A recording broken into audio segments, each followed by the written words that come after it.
Amém. Bom, vamos lá, a gente não vai tentar transmitir, mas vai gravar e depois eu posto. Sempre assim, né? Parece que aqui toda vez que vai transmitir. Amém, então. Rapaz amados, Deus abençoe cada um, os que vão acompanhar aí depois. Vamos dar início aqui hoje no culto de ceia. Deus possa falar em nossos corações. Pai Santo, Deus Eterno, nós te agradecemos, Senhor, por essa noite aqui reunidos na tua presença, por este momento onde nós vamos comer e beber da sua ceia, simbolizando a sua morte, ressurreição e a oportunidade de salvação que o Senhor nos deu, Pai. Este momento aqui não é só simbólico, Pai, mas acredito que o Senhor está aqui no nosso meio, ainda que não participando literalmente da ceia, mas o Senhor ainda voltará para que nós um dia participemos com o Senhor, literalmente, Pai, sentado na sua mesa, junto com o Senhor. Nós te agradecemos por cada vida aqui presente, por cada alma que se achegou ao Senhor por meio do seu sacrifício. Nós te agradecemos e te invocamos nessa noite ao Espírito Santo de Deus. Em nome de Jesus, amém. Amém.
és a fonte, Senhor.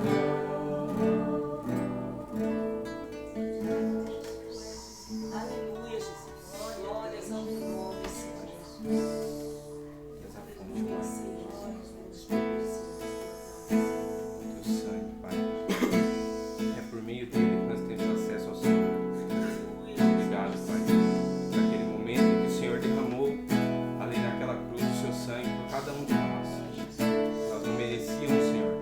Nós não merecíamos o teu perdão. Nós não merecíamos o seu amor. Mas mesmo assim, pelo amor que o Senhor tem por nós, o Senhor derramou o seu sangue.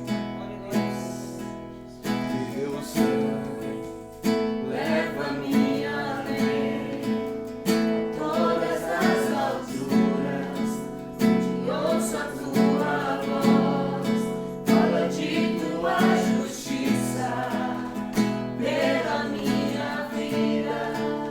Jesus, esse é o teu sangue.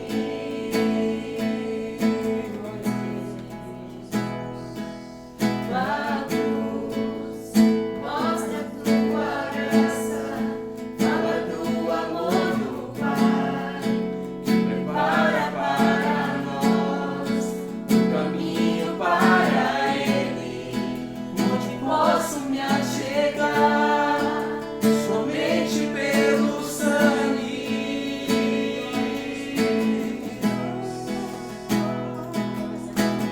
Que nos fala dos pecados, que nos traz restauração. Nada além do sangue, nada além do sangue de Jesus.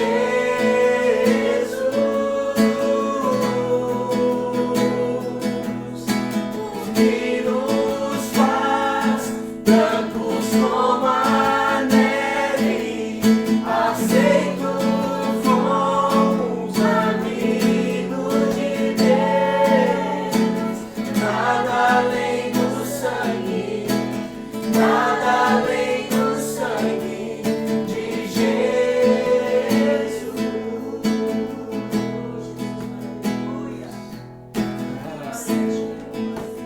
Leva-me além, a todas as alturas, onde ouço a tua voz, fala de tua justiça, pela minha vida. Jesus, esse é o teu sangue.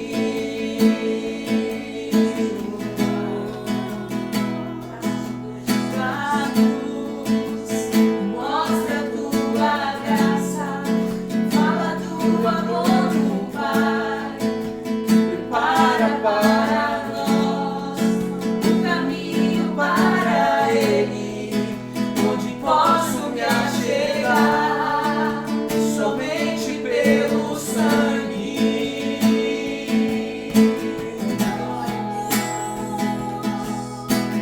Que nos lava dos pecados, que nos traz restauração.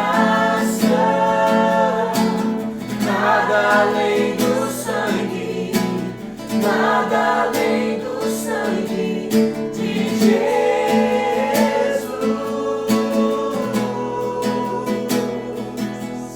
O que nos faz brancos como a neve, aceitos como amigo de Deus. Nada além do sangue, nada além do sangue de Jesus. que nos lava. Eu sou livre. Eu sou livre. Nada além do sangue, nada além do sangue de Jesus. Mais uma vez. Eu sou livre.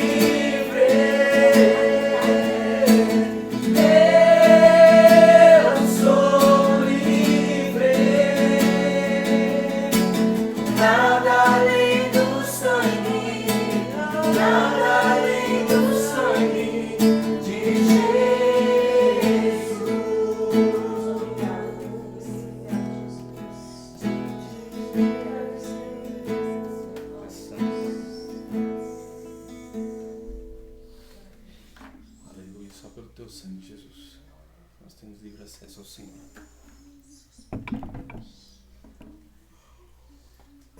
Glória a Deus. Amém. Bom, hoje, um momento especial, né? Porque a gente celebra a ceia de Cristo, né? E há vários grupos, né?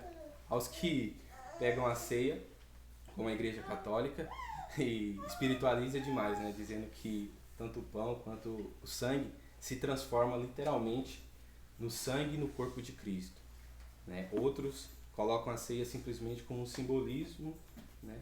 Sem importância. Mas o ato da gente fazer, mesmo que obviamente seja, né, uma simbologia, aquilo que Jesus fez na cruz, oferecendo a sua vida e derramando o seu sangue por nós, né, ela tem, né, consequências espirituais, e ela tem uma simbologia espiritual muito grande. Até porque, né, como o próprio Cristo falou, a ceia é para que nós pudéssemos lembrar daquilo que Ele fez por nós, né? E a gente poderia refletir sobre a ceia por várias coisas, né, que a gente poderia usar para refletir sobre a ceia. Tanto a morte, a ressurreição, né, o que o sangue de Jesus representaria, tantas outras coisas, né, que a Bíblia nos dá parâmetro para refletir sobre esse momento, né, que, como eu falei, para mim, eu particularmente considero de suma importância e um momento especial, né, porque, como a Bíblia mesmo fala, e eu já falei aqui, é um momento que simboliza ali a morte de Cristo e também um momento de comunhão, né, entre nós, irmãos. E, como eu disse, há várias coisas que a gente poderia refletir, mas usando até mesmo aquilo que aconteceu na última ceia de Jesus, eu quero hoje, né, refletir com vocês sobre um tema muito importante. Quando nós olhamos, abrem já a Bíblia comigo no livro de João, Evangelho de João, capítulo 13.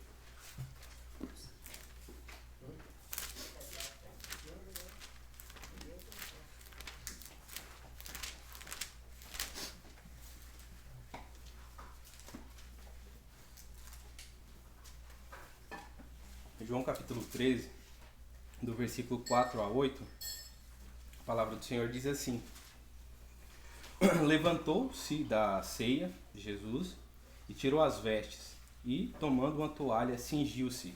Depois, pôs água numa bacia e começou a lavar os pés dos discípulos e a enxugar-lhes com a toalha com a qual estava cingido. Aproximou, pois, de Simão Pedro, que ele disse: Senhor, tu lavas-me os pés a mim? Respondeu Jesus e disse: O que eu faço não sabes tu agora, mas tu saberás depois. Disse-lhe Pedro: Nunca me lavarás os pés. Respondeu-lhe Jesus e disse: Se eu não te lavar os pés, não tens parte comigo. Só até aqui, por enquanto. Esse texto aqui, né, como eu falei, ele está aqui no dia em que Jesus estava ali reunido com os seus apóstolos, os seus discípulos, para realizar a última ceia, né, que Jesus, no caso, participaria, né, a última ceia para Jesus. E a gente vê aqui pelo contexto, né, onde eles estavam ali, obviamente, pela cultura judaica, celebrando a Páscoa, né, isso fazia parte. E esse texto aqui, essa última ceia, ela tem ele tem vários ensinamentos, né? Esse momento aqui reunido com os apóstolos de Jesus ali, tem vários ensinamentos. Por quê? Porque quando nós olhamos para o texto, não só é uma transição daquilo que vai acontecer de uma antiga aliança para uma nova, como Jesus está prestes a ser oferecido como sacrifício, né? E também há várias lições aqui que Jesus ensina para os seus apóstolos, inclusive no decorrer dos próximos capítulos ali antes dele ir para o Getsemane. Mas esse texto, ele tem uma verdade embutida aqui, né? Que até parece algo simplesmente ali literal, né, do que estava acontecendo. Mas na realidade é um texto que demonstra algo muito importante e que todos nós, como servos de Deus, né, como filhos de Jesus, que aceitou Ele como nosso Salvador, precisa analisar e termos isso muito claro em nossos corações, né? Como o texto mesmo diz aqui, como eu falei, melhor dizendo, essa aqui é uma transição. A gente sabe, né, que no período antigo ali da primeira aliança, teve essa essa cerimônia aqui é para os judeus estabelecida por causa da libertação, né, ali do Egito que eles estavam. E a gente sabe, né, que no Egito, quando José leva ali as famílias e as famílias começam ali a morar no Egito, os descendentes de Israel, as pessoas começam a se multiplicar e a gente vai ver lá na frente milhões e milhões de pessoas que ficaram ali até nos primeiros anos, né, como pessoas livres, né, plantando, colhendo, tendo seus lares, normal. Só que depois de um tempo, Faraó vê esse povo crescendo e ele começa então a escravizar o povo porque ele tinha medo. E a gente sabe que, como o escritor de Hebreus diz, o Antigo Testamento é a sombra daquilo que iria acontecer no Novo Testamento. E Faraó ele faz uma simbologia muito clara de Satanás, né? Faraó fez o povo de Israel escravos durante muitos anos e eles ficaram presos ali durante todos esses anos, né? Sobre o jugo de Faraó ali, que representa, como falei, a personificação de Satanás. E aí Deus levanta Moisés para libertar o povo daquilo que daquilo que o povo estava sofrendo. E eles são libertos, né? A gente vê ali no decorrer da história eles sendo libertos ali no capítulo 12 de Êxodos, e Deus estabelecendo a festa ou a comemoração mais importante para o judaísmo, que era o quê? A libertação da escravidão do Egito. Para eles é a festa mais importante até os dias de hoje, aqueles que seguem a tradição, né, judaica. E aí, como eu falei, eles saem dali, eles são libertos. E aí entra na fase onde que Jesus está ali, e ele agora também é a personificação, né, de forma simbólica, como foi no Antigo Testamento, de Moisés, que veio agora para libertar o povo, né? A gente sabe desse paralelo entre o Antigo e o Novo Testamento.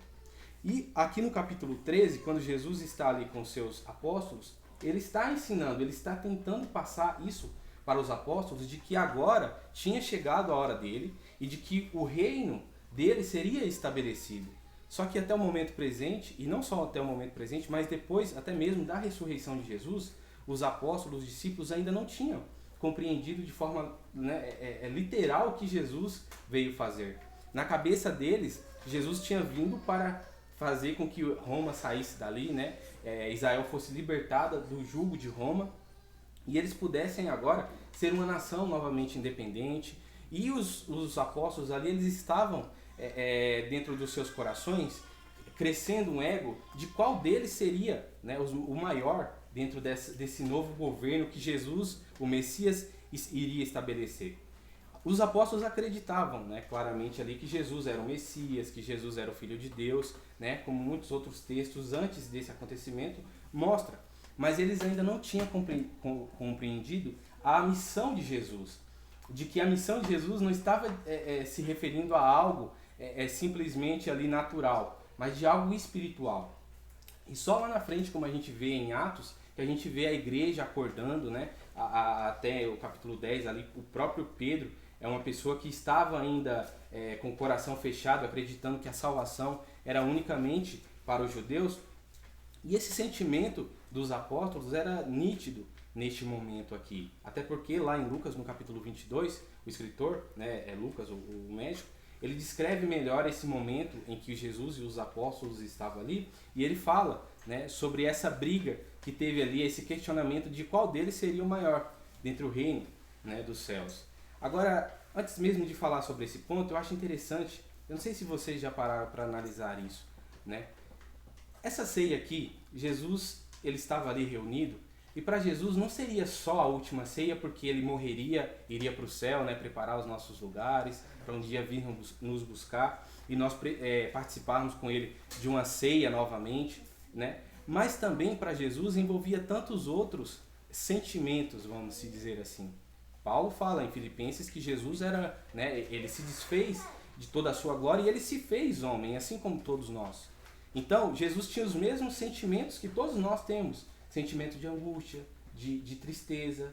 Como homem, ele padeceu e sofreu das mesmas paixões e de tudo aquilo, né, que nós sofremos. Se não fosse assim, ele não poderia ser o nosso exemplo. Então a Bíblia é bem enfática sobre esse papel de Jesus.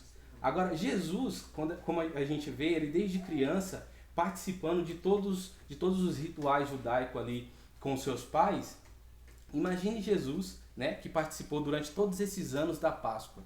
Um momento que era de alegria para os judeus. E continua sendo até os dias de hoje para ele. Por quê? Porque eles foram libertos. Então é a festa mais importante. Para Jesus também era esse mesmo sentimento. Ele tinha esse mesmo sentimento de alegria porque o povo foi liberto ali do Egito, né?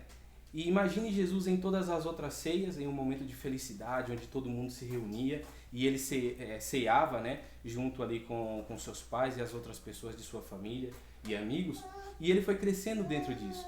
Só que ele chega no último dia, né, ou na última ceia dele ali, e como qualquer um de nós que sabe, se soubéssemos, né, o dia que nós iríamos morrer e da forma que nós iríamos morrer, porque o Espírito Santo testificava isso no coração dele, imagina o sentimento de Jesus.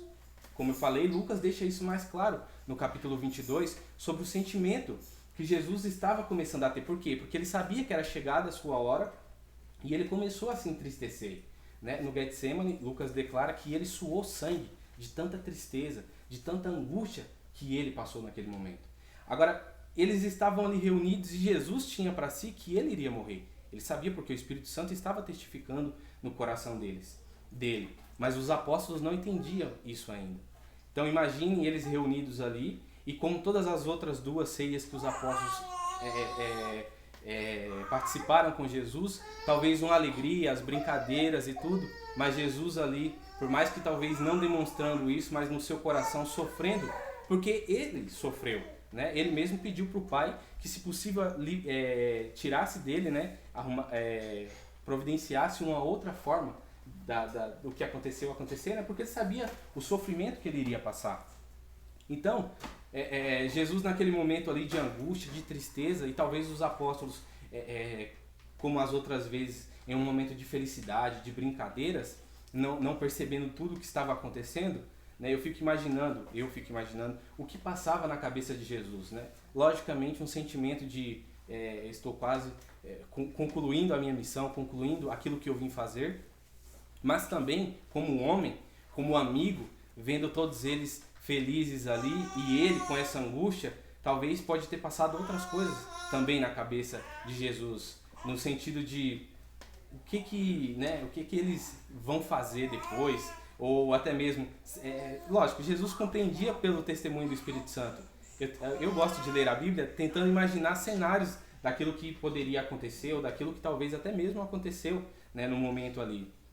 E eu particularmente fico tentando imaginar muitas coisas que passaram na cabeça de Jesus. Porque como eu falei, como homem, como qualquer um de nós, ele sofria, ele tinha angústia, ele tinha tristezas, ele passava, né, pelas mesmas dores. E hoje, quando a gente passa por alguns problemas da nossa vida, ou algo do tipo, a gente se sente, né, muitas das vezes sozinho, ou algo do tipo. E Jesus, neste momento, também pode ter se sentido ali. Por quê? Porque os apóstolos ainda não compreendiam o que iria acontecer com ele. Pedro falou, eu dou a minha vida pelo Senhor. Mal sabia ele do que iria acontecer. Mas, né, falando ainda sobre a ceia em si, veja, os apóstolos ali, claramente com uma mentalidade diferente da de Jesus, porque Jesus estava compreendendo o que estava prestes a acontecer, ele ali reunido, e os apóstolos com um sentimento diferente, como eu falei, lá no capítulo 22, Lucas vai falar que eles começaram a contender-se, né, de quem seria o maior, ou se perguntar quem seria o maior no reino, né, de quem exerceria a função mais importante dentro do reino de Jesus, que Jesus estabeleceria. E neste momento aqui, a partir do versículo 4, Jesus ele toma uma atitude que não só, né, demonstra para os apóstolos, né, aquilo que estava prestes a acontecer, mas também, né, de certa forma, ensina para eles como eles deveriam seguir depois da morte dele. Mas além disso, coisa que a gente vai refletir aqui, né, é uma lição espiritual. Mas no versículo 4, Jesus se levanta, vai lá, pega uma bacia, cinge, né, pega uma bacia, enche de água e começa a lavar os pés dos apóstolos. E todos nós sabemos que dentro daquele contexto, quem lavava os pés dos visitantes, das pessoas que estavam na sua casa, era o menor dos servos, né? O escravo menos importante. E Jesus ele se colocou nesse lugar. Os apóstolos ali, imagina se fosse com um de nós aqui. será se o que eu vou ser? Será se eu vou ser o ministro da fazenda, ou vou ser o ministro da economia? Estou falando no contexto hoje para a gente compreender, né? Pensando esse sentimento, e Jesus se levanta quebrando, de certa forma, ali a cara deles, né? Mostrando o que eles deveriam fazer. E aí Jesus começa a servir. E ele no versículo 14 ele deixa claro: ora, se eu, Senhor e Mestre, vos lavei os pés, né? Veja, Jesus, né, estava mesmo na autoridade e na posição, né, de autoridade, de pessoa mais importante, se humilhou. Ele foi lá e lavou os pés dos apóstolos, demonstrando para eles que não deve ser assim com vocês, né? Jesus ainda lá nos versículos sequentes fala sobre essa diferença, né? Aquele que quer ser o maior, que sirva um ao outro, né? E demonstrando essa característica de humildade, essa característica de serviço, né? Que aquele que é maior no reino dos céus é aquele que mais serve, ou aquele que tem menos importância aos olhos humanos. Nós falamos no último estudo sobre a perspectiva que Deus tem, que é totalmente diferente da nossa, né? Nós falamos sobre a morte, sobre o que é maldade e tantas outras coisas, e no reino de Deus é assim também, né?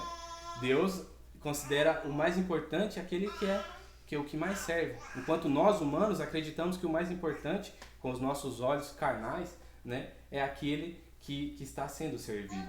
E muitas pessoas hoje têm adotado essa ideologia, né, de receber o serviço e tal, e não se colocar na posição de servir, coisa que Jesus ensina e deixa claro. Então, Jesus se levanta ali, lava os pés dos apóstolos e fala para eles: não é assim entre vocês, eu quero que vocês agem de forma diferente. Jesus ensina uma lição, obviamente, ali, literal, no contexto do texto, daquilo que eles estavam pensando, sobre aquilo que eles estavam, né, colocando em seu coração de quem seria o maior ou o mais importante. Só que aqui no texto tem uma mensagem literalmente espiritual, né? O texto é literal. Jesus lavou os pés dos apóstolos e disse, né, que essa era uma demonstração de humildade, de serviço, de servo. Mas ele também ensina algo importante, que é o que nós vamos, né, falar aqui nessa noite. Olha o que ele fala no final do versículo 8. Se eu não te lavar os pés, não tens parte comigo. Isso aqui é refletido no espiritual. Por quê? Porque nos versículos seguintes, Jesus fala para Pedro que eles já estavam lavados e purificados. Mas Judas também estava lá e foi lavado os pés. Então não era algo simplesmente literal, porque Jesus lavou os pés de Judas também. Só que Jesus falou que Judas estava impuro, porque ele já estava com aquele desejo, com aquele sentimento, né, ou com aquilo no coração de ir lá e fazer, né, o que ele fez, que era trair Jesus. Então tem uma mensagem aqui muito importante. Se eu não te lavar, vocês, ou você, no caso de Pedro, não tem parte comigo. A mensagem de hoje, ela tem uma pergunta para todos nós aqui. Nós fomos lavados? Por quê? Porque Jesus disse que aquele que não foi lavado não tem parte com ele. E nós precisamos diariamente refletir sobre isso. Porque o lavar aqui, que Jesus está falando, é uma lavagem literal, é uma purificação do espírito. Uma purificação de tudo aquilo que não agrada a Deus. É uma limpeza, uma santificação completa. Que Jesus quer fazer na minha vida, na vida de cada um aqui e na vida de todos os nossos irmãos espalhados, né, pelo mundo. Esse é o desejo dele, limpar todos, para que nós possamos ter parte com ele. E a Bíblia ela é interessante, porque ela tem várias formas de dizer, né, sobre purificação. A gente vai ver no Antigo Testamento falando sobre o fogo que purifica, né? No sentido ali de, se não me engano, Isaías, não vou me recordar o texto, que o fogo purifica o ouro, né, tirando ali toda a impureza até que ele chegue ao estado perfeito dele. A gente vai ver no Antigo Testamento a morte de animais pelo sangue ali sendo oferecido para purificar as pessoas, para tirar os pecados das pessoas, o próprio Jesus derramando o seu sangue e tantas outras, né, simbologias que diz respeito à purificação. E a purificação, como eu disse, ela é literal. Ela é um estado de santificação total que nós temos que atingir. É um estado de pureza completa. É a estatura de varão completo que Jesus deseja fazer nas nossas vidas. E quem faz? É Ele. Quem purifica? É Jesus, né? E aí a gente vai entrar dentro dessa questão da purificação em si. Abram comigo lá em Efésios, no capítulo 5.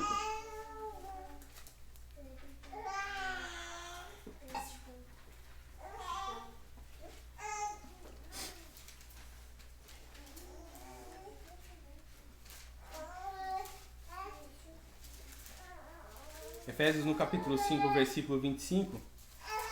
Aqui a gente vai voltar ali nos textos anteriores, mas eu vou ler o versículo 25 e 26 aqui, que está dentro do mesmo contexto. A gente sabe que a Bíblia não havia, né, separação nem de capítulos nem de versículos.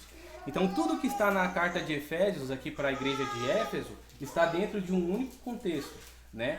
Paulo quer passar uma visão. E lá desde o capítulo 2 até o capítulo 6, Paulo vem falando e enfatizando sobre a mesma coisa. E no versículo 25, Paulo fala assim: vós, maridos, amai a vossa mulher, como também Cristo amou a igreja e a si mesmo entregou por ela, para a santificar, purificando-a com a lavagem da água, pela palavra. Olha que interessante.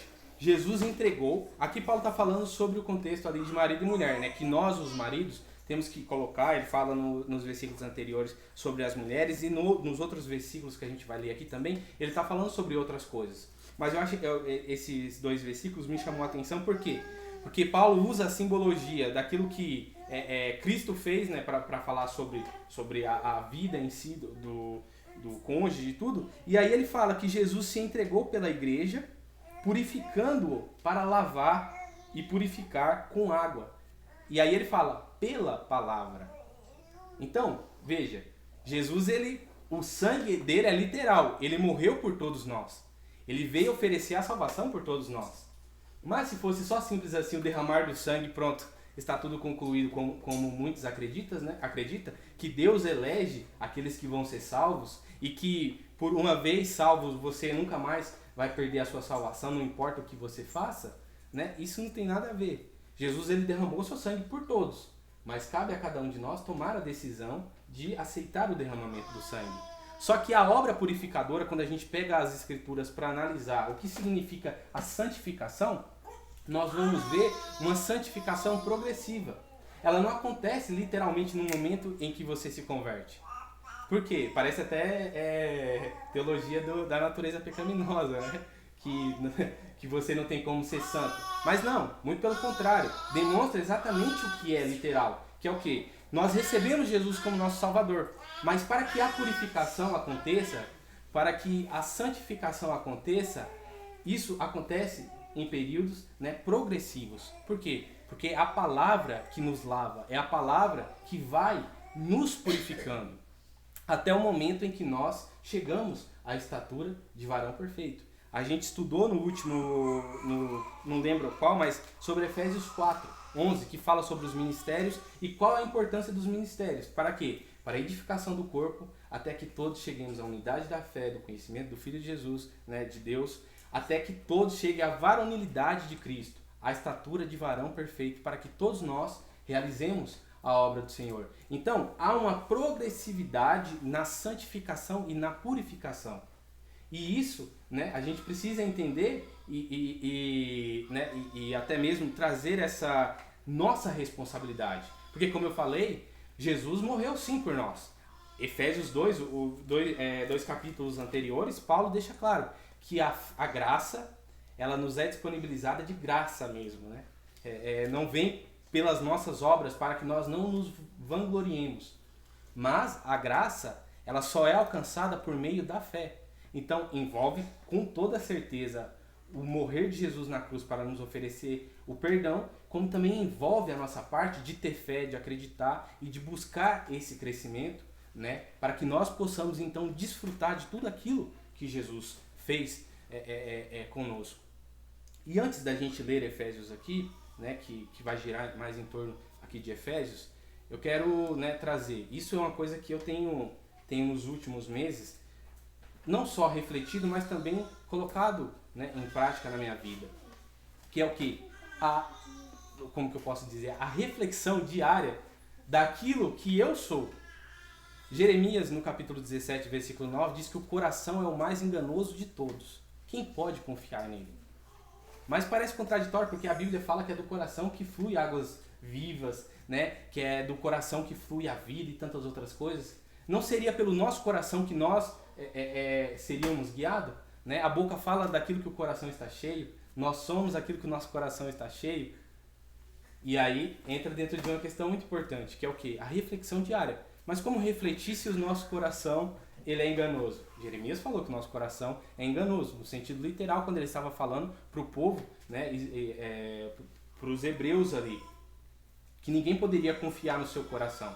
E confiar no coração, em que sentido seria esse confiar?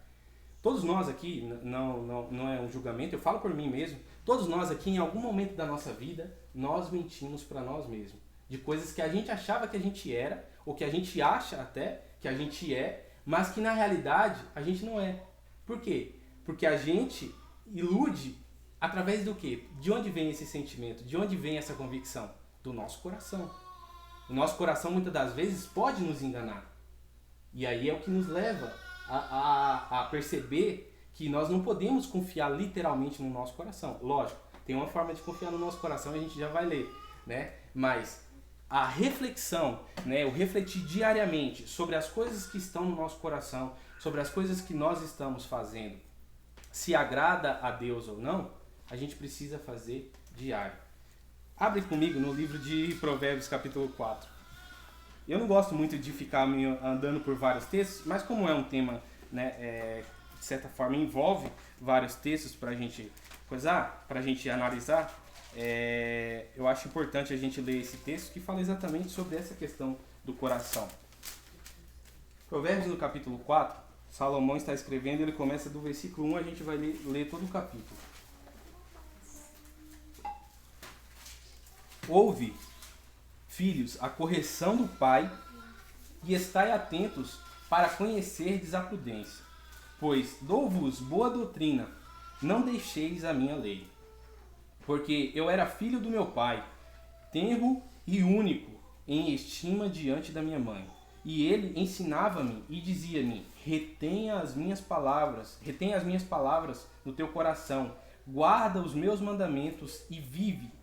Adquire a sabedoria, adquire a inteligência, e não te esqueças nem te apartes das palavras da minha boca. Não desampares a sabedoria, e ela te guardará. Ama-a, e ela te conservará. A sabedoria é a coisa principal. Adquire, pois, a sabedoria, assim com tudo que possuís, adquire o conhecimento. Exalta-a, e ela te exaltará. Abraçando-a ela te honrará. Dará à tua cabeça uma diadema de graça, e uma coroa de glória te entregará. Ouve, filho meu, e aceita as minhas palavras, e se te multiplicarão os anos de sua vida. No caminho da sabedoria te ensinei, e pelas carreiras direitas te fiz andar. Por elas andando não se embaraçarão os teus passos, e se correres não tropeçarás. Pega-te a correção e não a largues, guarda-a, porque ela é a tua vida. Não entres na vereda dos ímpios, nem antes pelo caminho dos maus. Evite-o, não passes por ele, desvia-te dele e ele passará de largo. Pois não dorme se não fizerem mal, e foge deles o sono se não fizerem alguém tropeçar. Porque comem o pão da impiedade, bebem o vinho da violência. Mas a vereda dos justos é como a aurora, que vai brilhando mais e mais até ser dia perfeito. Aqui também uma clara alusão àquilo que nós somos. A vereda do justo, ela vai brilhando. A nossa purificação, ela é assim também, como Salomão usa esse texto para falar aqui, não literalmente disso, né? Mas também dá para entender dentro desse contexto. O caminho dos ímpios é como a escuridão, nem conhecem aquilo em que tropeçam. Filho meu, atenta para as minhas palavras, as minhas razões, inclina o teu ouvido. Não a deixes apartar-te dos teus olhos, guarda-as no teu coração, porque são vida para os que acham e saúde para o seu corpo. Sobre tudo o que se deve guardar, guarda o teu coração, porque dele procedem as saídas da vida. Em algumas outras versões, porque deles procedem as fontes de águas vivas. Desvia-te de ti a tortuosidade da tua boca e alonga-te a perversidade dos lábios. Os teus olhos olhem direitos e as tuas pálpebras olhem diretamente diante de ti. Pondera a vereda dos teus pés e todos os teus caminhos sejam bem ordenados. Não declines nem para a direita nem para a esquerda. Retira o teu pé do mal. Eu acho interessante que ele vem falando sobre várias coisas. Sobre sabedoria, sobre inteligência, sobre conhecimento. Mas o texto começa dizendo sobre a doutrina. Doutrina de quem? Da lei, de Deus. A lei de Moisés. Era algo claro aqui de que ele deveria colocar o seu empenho em aprender e a ouvir o conselho, que no caso aqui de Salomão, de Davi, né? Aquilo que Davi falava para ele. Então ele deveria colocar o seu coração, ouvir e viver aquilo que estava, né? Aquilo que Davi falava para ele, os conselhos que Davi dava para ele. E aí, ele, depois de dar várias coisas que Salomão, deveria fazer, como ele não deveria, né, outras coisas fazer também, ele fala, de tudo que se deve guardar, guarda o teu coração, né, porque deles procedem a água, né, da vida. Agora olha que assim, fazendo uma analogia, nosso coração, como Jeremias falou, a gente não pode confiar nele, mas até que ponto a gente não pode confiar, né? Por quê? Veja, usando a analogia de Jeremias com o que Salomão falou, até que ponto a gente pode ou não confiar no nosso coração? A gente precisa refletir exatamente em que ponto da nossa vida ou da purificação nós estamos.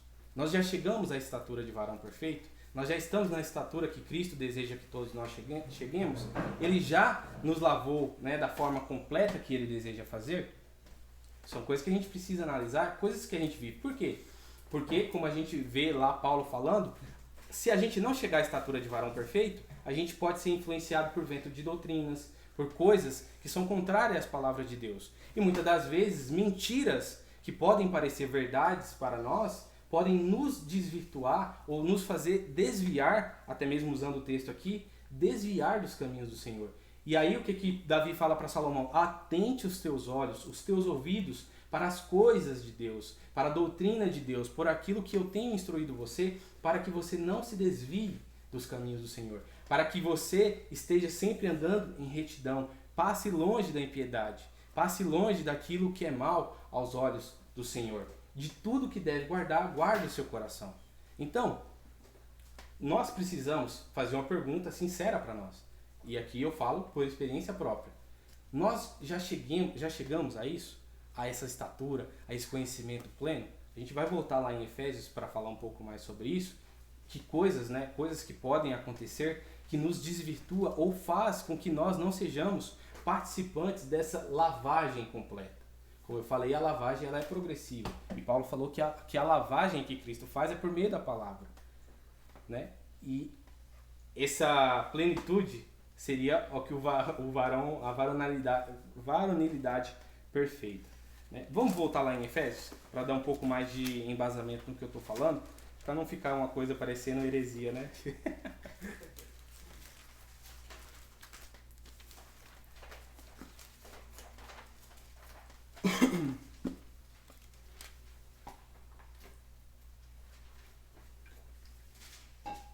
Como eu falei, desde lá de trás, Paulo vem falando, ele fala no capítulo 2 sobre a graça, que ela não vem de nós, é dom de Deus, sobre a salvação. No capítulo 3 ele fala que nós agora não somos mais filhos, né, das trevas, que agora nós recebemos a salvação por meio de Jesus e que as nossas atitudes devem ser diferentes.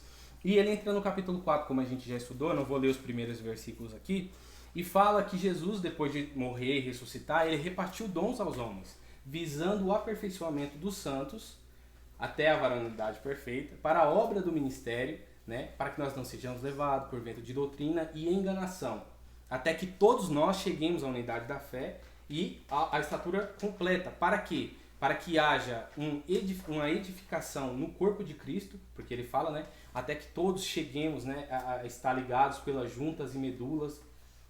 E dentro disso ele também usa o crescimento até mesmo da igreja, para que haja, né, o crescimento. Ele fala ali no versículo 13, no versículo 14. E aí lá no versículo 17 ele começa a falar sobre outras coisas que podem, e na maioria das vezes, né, nos tira desse direcionamento ou até mesmo desse caminhar, né, como Salomão, que se desviou no caminho dele porque não ouviu, não se atentou. A gente sabe a história de Salomão, e no final ali de sua vida ele escreve, né, dando conselho a todos nós daquilo que nós deveríamos fazer. E aí do versículo 17 em seguir, Paulo começa a falar o seguinte: e digo isto e testifico no Senhor, para que não andeis mais como andam também os outros gentios na vaidade do sentido, entenebrecidos no entendimento, separados da vida de Deus pela ignorância que há neles, pela dureza do seu coração, os quais, havendo perdido todo o sentimento, se entregaram a dissoluções para com avidez cometeres toda a impureza. Mas vós não aprendestes assim a Cristo, se é que tendes ouvido e nele fostes ensinados como esta a verdade em Jesus. Que quando no trato passado vós despojeis do velho homem, que se corrompem pelas concupiscências do engano, e vos renoveis no espírito do vosso entendimento, e vos revistais de um novo homem, que, segundo Deus, é criado em verdade, justiça e santidade. Pelo que deixai a mentira e falai a verdade, cada um com o seu próximo, porque somos membros uns dos outros.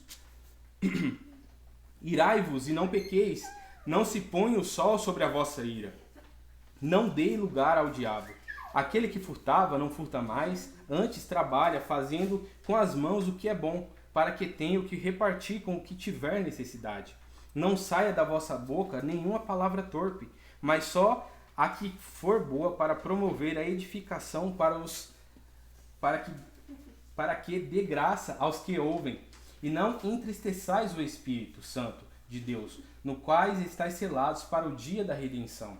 Toda amargura, ira, cólera, gritaria, blasfêmias e toda malícia seja tirado de entre vós. Antes, sede uns para com os outros, benignos, misericordiosos, perdoando-vos uns aos outros, como também Deus vos perdoou a Cristo. Como Deus também vos perdoou em Cristo. Sede, pois, imitadores de Deus, como filhos amados, e andai em amor, como também Cristo vos amou, e se entregou a si mesmo por nós, em oferta e sacrifício a Deus, em cheiro suave. Mas a prostituição e toda impureza ou avareza nem ainda se nomeie entre vós, como convém os santos, nem torpezas, nem porvices, nem chocarrices, que não convém, mas antes ações de graças. Porque bem sabeis isto, que nenhum fornicador ou impuro ou avarento, o qual é idólatra, tem herança no reino de Deus, no reino de Cristo e de Deus. Ninguém vos engane com palavras vãs, porque dessas coisas vem a ira de Deus sobre os filhos da desobediência. Portanto, não sejais seus companheiros, porque no outro tempo erais trevas, mas agora sois luz no Senhor. Andai como filhos da luz. Paulo está falando aqui, dá a entender quando a gente lê a Bíblia, parece que Paulo está escrevendo para pessoas incrédulas, pessoas que não estão no meio da igreja, pessoas que não fazem parte do corpo de Cristo. Mas todas as epístolas são escritas para a igreja, para pessoas que estavam dentro do contexto da igreja. E obviamente, como durante o primeiro século, no decorrer desses 2000 anos e até nos dias de hoje, sempre vai haver, né, pessoas que não estão comprometidas com Deus. Só que Paulo está falando aqui para toda a igreja, ele não está separando o grupo de pessoas. Ele está colocando essas verdades aqui, né, para todas as pessoas que faziam parte da igreja de Éfeso. E aí ele continua nos versículos lá, e a gente lê o versículo 27, que continua dentro desse alerta, e ele vai falar, né, agora sobre os casais, sobre família, marido e mulher, e ele usa aquele versículo que a gente leu, né, no versículo 25... e 26, né, que é para santificar, purificando com a lavagem da água pela palavra. Por que eu estou falando isso? Né, usando esse texto aqui para refletir sobre esse tema. Ó, quando nós olhamos para a ceia, o que aconteceu?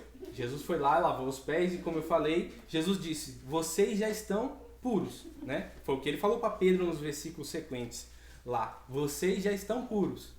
Só um que não está, que no caso era Judas, né? Mas Pedro, logo depois, ali naquela noite, naqueles dias, negou Jesus 3 vezes. Nós vamos ver Pedro, depois que Jesus morre, talvez tendo uma crise de compreensão do que Jesus havia, né, de quem realmente era Jesus, ele abandonando e indo, né, seguir a sua vida, voltando à pescaria e tudo mais. Mas Jesus não disse que ele havia sido lavado, que ele já não está... Perdão. Jesus não disse que eles já estavam lavados, que eles já estavam purificados? Então, não era literalmente uma purificação completa naquele momento. Mas o que Jesus estava falando, que eles, obviamente, né, como a gente vê hoje dentro de todo o contexto, que eles realmente foram servos fiéis do Senhor, que no final de suas vidas se entregaram, literalmente, como o Senhor se entregou por eles, viveu realmente uma vida, né, pura para o Senhor. Só que nesse início, eles tiveram problemas. Os apóstolos tiveram crise. Eles tiveram, né, talvez até mesmo, cometeram coisas que eram contrário àquilo que Jesus tinha ordenado. E aí, né, surge essa pergunta. E nós já chegamos a essa perfeição completa? Porque, lógico, nós acreditamos... Quem aqui acredita que não há santidade? Que nós não podemos ser 100% santo? Acho que nenhum de nós acredita, né? Que nós não conseguiremos ser 100% santo. Eu acho que todos nós aqui acreditamos na santidade completa. Num dia em que nós alcançaremos essa plenitude, né? Essa varonilidade de Cristo. Só que até lá há processos, como eu falei. E aí, né? Paulo está falando aqui dentro desse contexto de coisas que desviariam a igreja, ou que se elas continuassem fazendo, elas não seriam dignas de participar do corpo de Cristo. Ele deixa claro, essas pessoas não herdarão o reino dos céus. O que Jesus falou para Pedro? Se eu não vos lavar completamente, né, ou se eu não vos lavar, se eu não te lavar, melhor dizendo, você não tem parte comigo. Mas como eu falei, Pedro teve um problema. Ele não foi purificado naquele mesmo momento. Então, será que Jesus estava falando, Jesus errou na hora de falar que ele tinha purificado Pedro por completo? Ou ele estava querendo ensinar algo para nós de que ele iria, né, ou o desejo dele é de nos lavar completamente, de tirar toda a impureza que há nos nossos corações, ou daquilo que às vezes nós cometemos, e como eu falei, os nossos corações muitas das vezes podem até nos enganar dizendo, já alcancei a perfeição, já estou no nível em que Jesus deseja. E isso, se a gente não se atentar, como Paulo falou, a gente não herdará o reino dos céus. Por quê? Porque para alcançar o reino dos céus, a gente precisa ser lavados por Jesus. Jesus não faz uma obra pela metade. O que aconteceu na vida de Pedro? Pedro foi lavado por completo. No capítulo 21 do Evangelho de João, a gente vê Jesus falando isso para Pedro. Para Pedro mesmo. Eu já até preguei uma vez sobre isso. Ele disse para Pedro, quando você era menino, falava como menino, mas quando você chegar, né, à maturidade, você será levado onde você não quer, né, e você será entregado. E aí o texto deixa bem claro que Jesus estava falando aquilo representando a morte de Pedro. Mas um Pedro que depois disso aqui negou Jesus, só que lá na frente ele se entregou por Jesus, há uma nítida mudança e há uma nítida evolução de um Pedro, porque ele morreu crucificado. A tradição diz que Pedro foi crucificado de cabeça para baixo. Veja, ele se entregou de uma forma tão completa para Jesus, ele se absteve de tudo aquilo que talvez para ele, nesse momento da ceia aqui, ainda não estava completo, ele se absteve de tantas coisas que ele preferiu ser morto, né? E em um contexto aqui, que ele negou Jesus porque estava falando, olha, ele é dos discípulos dele. Então veja que há uma evolução, né? E como eu disse, Paulo fala essas coisas representando aquilo que nós devemos analisar, coisas que nós precisamos nos atentar Porque se nós nos enganarmos acreditando que nós não fazemos essas coisas, mas muitas das vezes nós fazemos, nós não herdaremos o reino de Deus. E para nós herdarmos, como eu já falei aqui, volto a dizer, Jesus precisa fazer uma obra completa. E aí Paulo dá uma série de coisas a partir do versículo 25 até o versículo 5 do capítulo 5, do versículo 25 do capítulo 4 até o versículo 5 do capítulo 5, Paulo fala sobre várias coisas, né? E aí, na nossa tradução hoje, no nosso português, muitas das palavras aqui parece que é literal. Por exemplo, ele começa falando no versículo 25, não deixai pelo quê? Deixai a mentira e falai a verdade. Para nós, a mentira aqui é simplesmente eu chegar para a pessoa e falar, olha, contar uma coisa que não é verdade, né? Mentir para a pessoa. Só que essa palavra, né, no grego e tantas outras aqui que a gente não vai entrar, porque a gente ficaria aqui a noite inteira para falar sobre cada uma delas, né? Mas essa palavra aqui, pseudo no grego, ela não significa só a questão de eu falar uma mentira pro meu próximo, ou mentir para outra pessoa. Mas ela diz respeito a tantas outras coisas, mas uma que me chamou muita atenção é a questão de nós sermos falsos. Porque na nossa língua é literalmente mentir. Mas no grego, falsidade também engloba dentro da mentira. Né? E por que eu estou falando isso? Hoje, quando nós entramos nas redes sociais, em tantos outros contextos, o que mais tem assolado, né, nós cristãos é a falsidade. Porque, como eu falei, se nós não analisarmos aquilo que nós somos e sermos sinceros mesmo, permitindo que o Espírito Santo trate as coisas que não estão corretas, nós vamos caminhar a passo largo para o inferno. Mas, por isso que nós precisamos, né, analisar aquilo que nós estamos fazendo. E muitas das vezes nós nos enganamos, né, ou enganamos até as outras pessoas. Como eu falei, a falsidade hoje é uma das coisas mais comuns no contexto em que nós vivemos. Pelas redes sociais, né, e até mesmo dentro da igreja. Por quê? Porque as pessoas querem demonstrar aquilo que não são. Ou querem passar nas redes sociais aquilo que não é. E isso é uma forma de estar mentindo. De tantas outras coisas também, né, que ela representa, mas uma das mais comuns que acontecem hoje. Uma outra coisa que a mentira também, né, no grego, também representa, né, essa palavra aqui, pseudo, é a questão da gente ser falso uns com os outros. Isso também é muito comum. A falsidade, quando eu falo, né, da gente se aparecer ou querer mostrar alguma coisa que a gente não é. Mas também ser falso com o nosso próximo, e Paulo está falando isso para um contexto de irmãos, de pessoas que estavam em comunhão. Por isso, deixai a mentira e falai a verdade. Quando nós somos falsos uns com os outros, falando pelas costas, outras coisas, o que nós estamos fazendo? Mentindo. E quem mente? Vai herdar o reino dos céus? Foi purificado por Jesus? Não foi. Então nós precisamos também verificar isso, analisar nos nossos corações. Permitir que o Espírito Santo trabalhe em nossos corações. Porque Paulo fala, né, lá, o escritor de Hebreus no capítulo 10, não vou recordar o versículo, ele fala sobre o lavar, né, regenerador do Espírito Santo. Que o Espírito Santo regenera os nossos corações. Ele não vem e faz a obra, como eu já falei, por completo. É progressiva. É à medida que nós damos espaço. Paulo fala que não extingueis, perdão, não lembro agora o texto exato, o versículo exatamente. Oi? Não extingueis o Espírito. E como nós podemos extinguir o Espírito?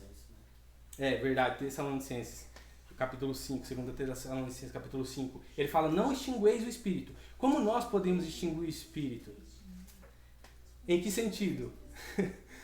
O Espírito, ele deixando ele apagar. E como que nós vamos apagando o Espírito? Não dando ouvido por aquilo que ele fala para nós. Nós vamos fechando os nossos ouvidos por aquilo que ele vai falar. Talvez em um momento que o Espírito venha e testifique em nosso coração. Você está fazendo algo errado. E aí nós vem com o nosso coração e mentimos para nós mesmos. Nos enganamos. Porque de todo, o coração é o mais enganoso. E a gente nos engana. E aí nós estamos extinguindo o Espírito, estamos apagando o Espírito. E vamos até o momento em que o Espírito seja totalmente apagado de nossas vidas. Então nós não podemos extinguir o Espírito. Uma outra palavra que hoje é muito comum, né, a gente entende, palavra torpe. Palavra torpe normalmente a gente entende como, né, uma palavra, palavrão. Né? Mas também no grego ela significa várias outras coisas. Uma amplitude da palavra, a palavra sopro, sei lá, algo assim no grego, ela também significa tudo aquilo que é indigno de se falar. Indigno em que sentido? Por exemplo, eu chegar a falsidade também entra dentro disso, mas eu falar coisas malvadas ou coisas sobre uma pessoa, ou até mesmo ficar no meio das rodas, né, como muitos falam, falando mal de outras pessoas, também entra dentro desse contexto.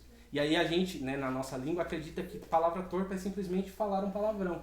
E na maioria das vezes, se nós não atentarmos, nós estamos, né, cometendo esses pecados. Nós estamos praticando injustiça dentro daquilo que Jesus, né, não deseja que nós façamos. E aí ele vai falar sobre várias outras coisas, né? Sobre brincadeiras que desagradam a Deus. Ele vai falar sobre várias outras coisas aqui que podem nos privar de receber essa lavagem completa, né? Dessa purificação completa de Jesus.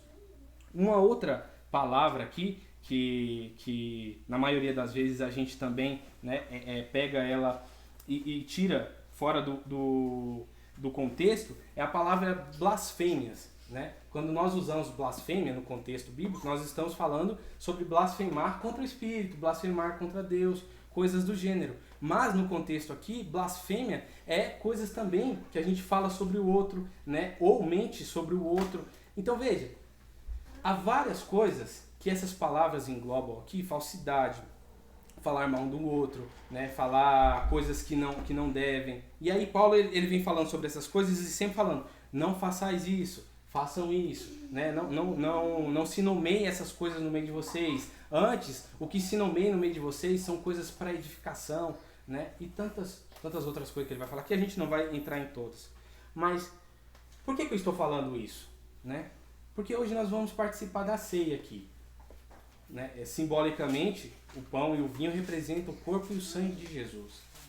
Só que em 1 Coríntios, no capítulo 11, Paulo fala, né, que antes de tomar a ceia, nós devemos examinar, né, o homem examine a si mesmo, depois toma do cálice. Então veja, Paulo está dizendo que é necessário uma análise antes de tomar o cálice, antes de comer do pão, de beber do vinho. Por quê?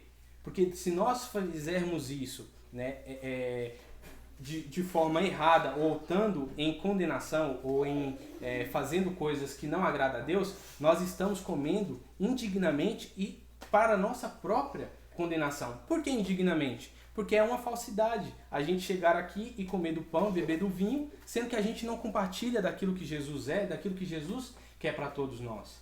Por que nós vamos ser condenados? Porque se a gente continuar nesses erros, a nossa vida vai se encaminhar, né, para onde? Para o inferno. Aí eu usei sobre a Páscoa do Antigo Testamento, antes de falar sobre a ceia e a nova aliança que Jesus compartilhou. O que acontecia no meio do povo de Israel? Eles não tinham as leis, eles não tinham os profetas, eles não tinham aqueles que guiavam eles não tinham a palavra. E hoje no meio cristão é muito conhecido, né? O povo de Israel saiu do Egito, mas o Egito continuou no coração do povo. Eles saíram de lá, mas toda vez eles blasfemavam contra Deus. Paulo, o escritor de Hebreus no capítulo 10, diz que aquilo que eles faziam, sacrifícios anuais, se tornaram comemoração dos pecados. Por isso que Jesus veio, porque o sangue de Jesus lava completamente. Por isso que nós cantamos aqui, seu sangue leva-nos além, é pelo sangue de Jesus. Nós cantamos a água purificadora, porque toda vez que a Bíblia fala sobre água, sobre lavagem, está falando sobre algo purificador que deve acontecer nas nossas vidas. Só que o povo de Israel não foram purificados. Eles continuaram nos rituais. Todos os anos eles iam lá, comemoravam a Páscoa, que para eles era a festa mais importante. Todos os anos eles ofereciam sacrifícios. Eram pessoas que tinham, de certa forma, um alto nível de performance religiosa. Mas eles não tinham coração puro. Eles não estavam transformados de coração puro. E eles eram indignos. Por quê? Porque eles não faziam a vontade de Deus. Só que na nova aliança tem se tornado a mesma coisa. O mesmo tempo se passou, né, no Antigo Testamento lá, 1000 e tantos anos. Hoje já tem mais, 2000 anos. E o que a igreja de Cristo tem feito? Tem compartilhado das coisas que não agradam a Deus. Tem feito as coisas que vai contra os princípios de Deus.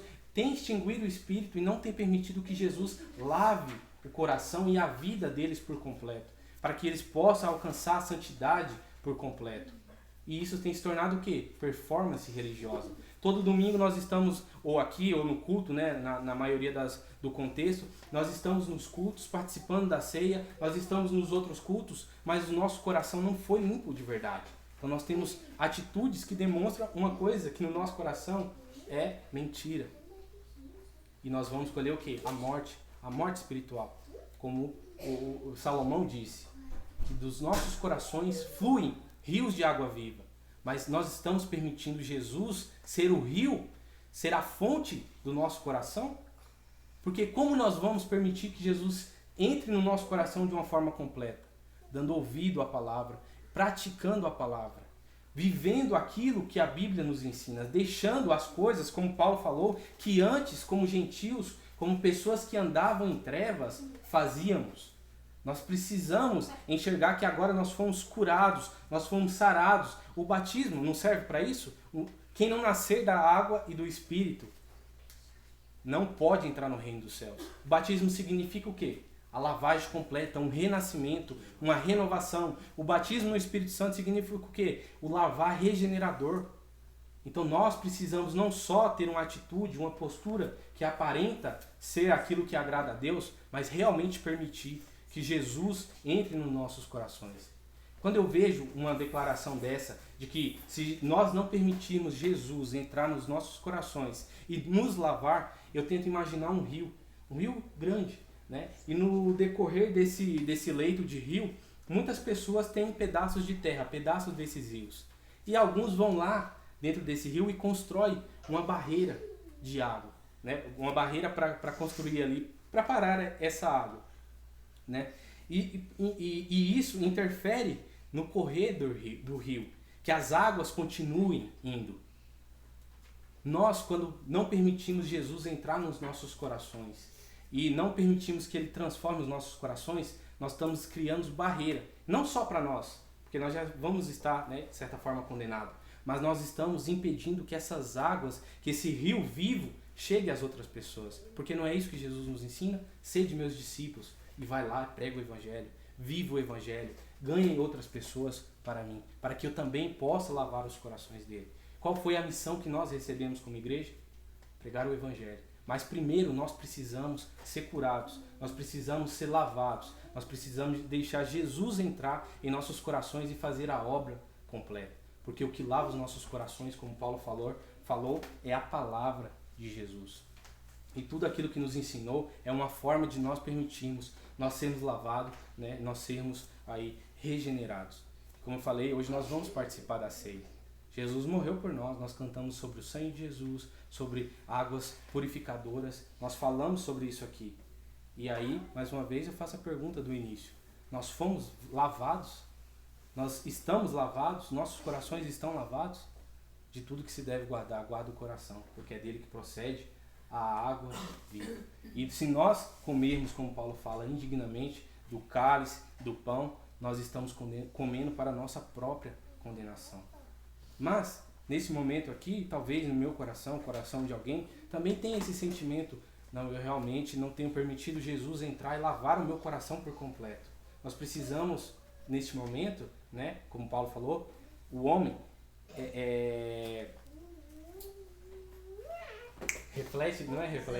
examine a si mesmo, que cada um de nós aqui possamos examinar a nós mesmos. E aí Paulo fala, depois toma do cálice e beba do pão. Nós podemos neste momento falar, talvez se o meu coração, né, se o meu coração está com algo que vai contra a vontade de Deus, ou eu não tenho permitido Jesus entrar completamente, eu posso examinar e pedir perdão neste momento e tomar de forma digna. E a partir de hoje permitir que Jesus realmente comece a lavar todas essas coisas. Paulo não diz, analisa e não coma. Ele diz, analisem, né? Reflita, depois coma do pão e beba do cálice. Porque essa aqui, por mais que tenha um vinho aqui, tenha um pão, isso aqui representa a morte de um homem que veio aqui na terra, se doou, nos mostrando exemplo. Ele falou para os discípulos lá no capítulo 13, que ele deu exemplos para que eles fizessem também. Quando nós olhamos para os apóstolos que viveram ali ao lado de Jesus, o que é que eles fizeram? Não foi o mesmo que Jesus fez? Por mais que no início tiveram problemas, por mais que no início não foram realmente ali transformados naquele momento, eles permitiram Jesus lavar completamente a vida deles e eles foram mártires, e foi por meio deles que o Evangelho alcançou tudo isso e toda essa proporção que nós temos aqui e chegou aqui hoje no meio nosso. Nós estamos aqui para ceiar, né, a morte do Cordeiro Perfeito, porque foi dele, né, que nós recebemos a oportunidade de salvação, foi por meio dele que nós recebemos a graça. Mas cabe a cada um de nós, por meio da fé, aceitar e receber ou não, né? É uma decisão que cada um deve tomar no seu coração. É uma decisão íntima e, né, que diz respeito a cada um aqui individualmente. Então, analisemos, né, o que nós vamos acabar de fazer, o que nós vamos fazer aqui, e depois a gente toma e bebe e beba, né? Toma e beba, a mesma coisa. Coma e beba, né, do cálice do Senhor. Eu espero de alguma forma ter abençoado os corações de cada um aqui, e é uma decisão que cada um deve fazer. É uma reflexão que cada um deve fazer aqui. Aí a gente vai cantar um louvor, né, um louvor muito conhecido. Enquanto isso, se alguém puder...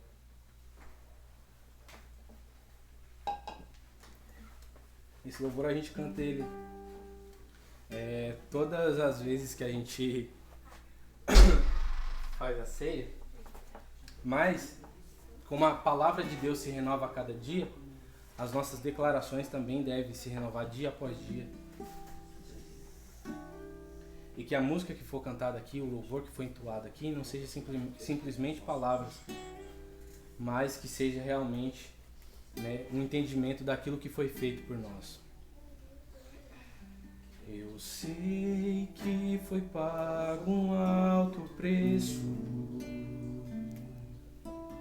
para que contigo eu fosse o meu irmão.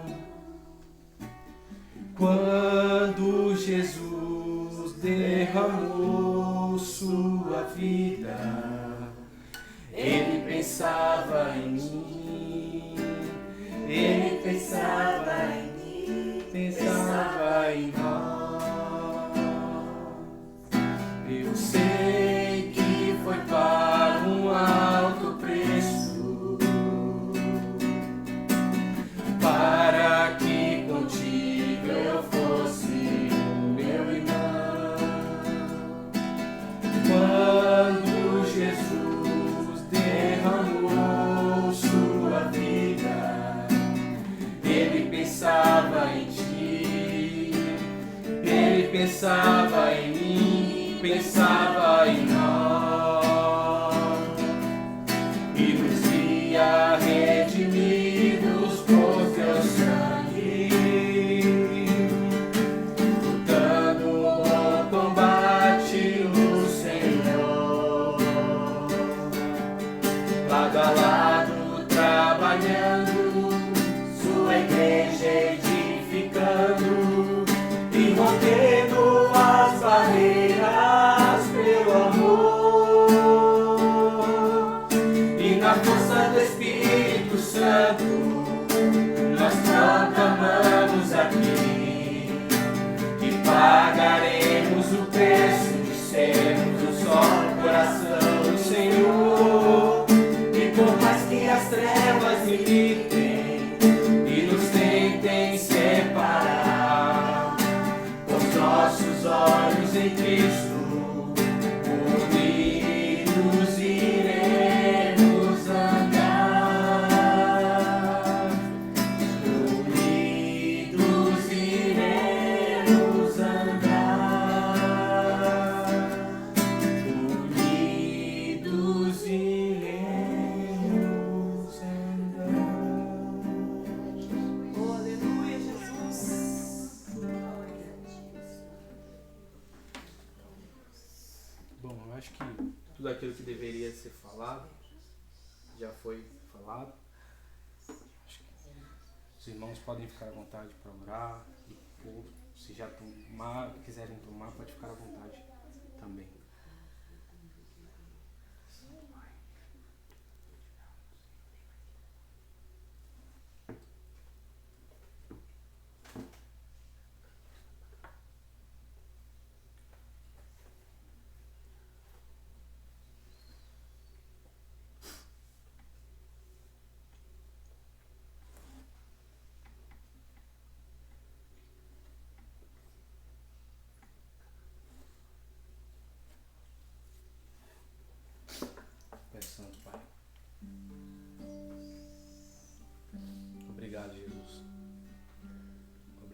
teu amor. Obrigado por o Senhor ter oferecido como Cordeiro Santo de Deus a sua vida, ter derramado o seu sangue por nós. Obrigado, Senhor, pela oportunidade de receber o Senhor, de abrir o meu coração, de abrirmos os nossos corações, Senhor, para receber, ó Pai, aquilo que o Senhor fez por nós. Não nos deixe, Senhor, não nos deixe fechar os nossos corações,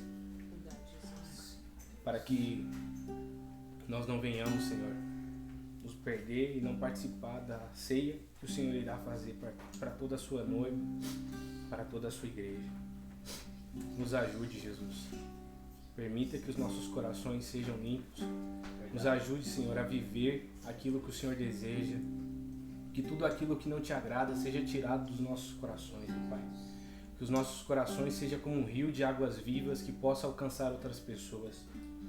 Que os leitos dos rios, ó Pai, os nossos corações possam, Senhor, alcançar as outras pessoas e frutificar, ó Pai, as outras vidas através dos nossos corações, daquilo que o Senhor irá fazer em nós, Pai. Nós te agradecemos pelo seu sangue, pelo seu corpo, pelo partilhado pão, por tudo aquilo que o Senhor fez por nós, Senhor. Eu jamais conseguiria em meu coração imaginar o tamanho amor que o Senhor teve por nós. Acho que todos nós aqui, Senhor, não saberia a dor de entregar um filho por amor, Pai. Obrigado, Deus. O Senhor nos ter amado tanto e entregado o seu filho. Nós não merecíamos, mesmo assim o Senhor entregou o seu filho por nós. Não deixe, Jesus, que as nossas vidas seja tão contrário, Pai, ao ponto de deixar que a morte do seu filho seja em vão. Nos ajude, ó Pai, nesses últimos dias, porque nós sabemos que não será fácil. Obrigado pelo seu amor, Jesus. Nós te agradecemos e entregamos essa reunião e os nossos corações em sua mão, Senhor. Em nome de Jesus. Amém. Glória a Deus.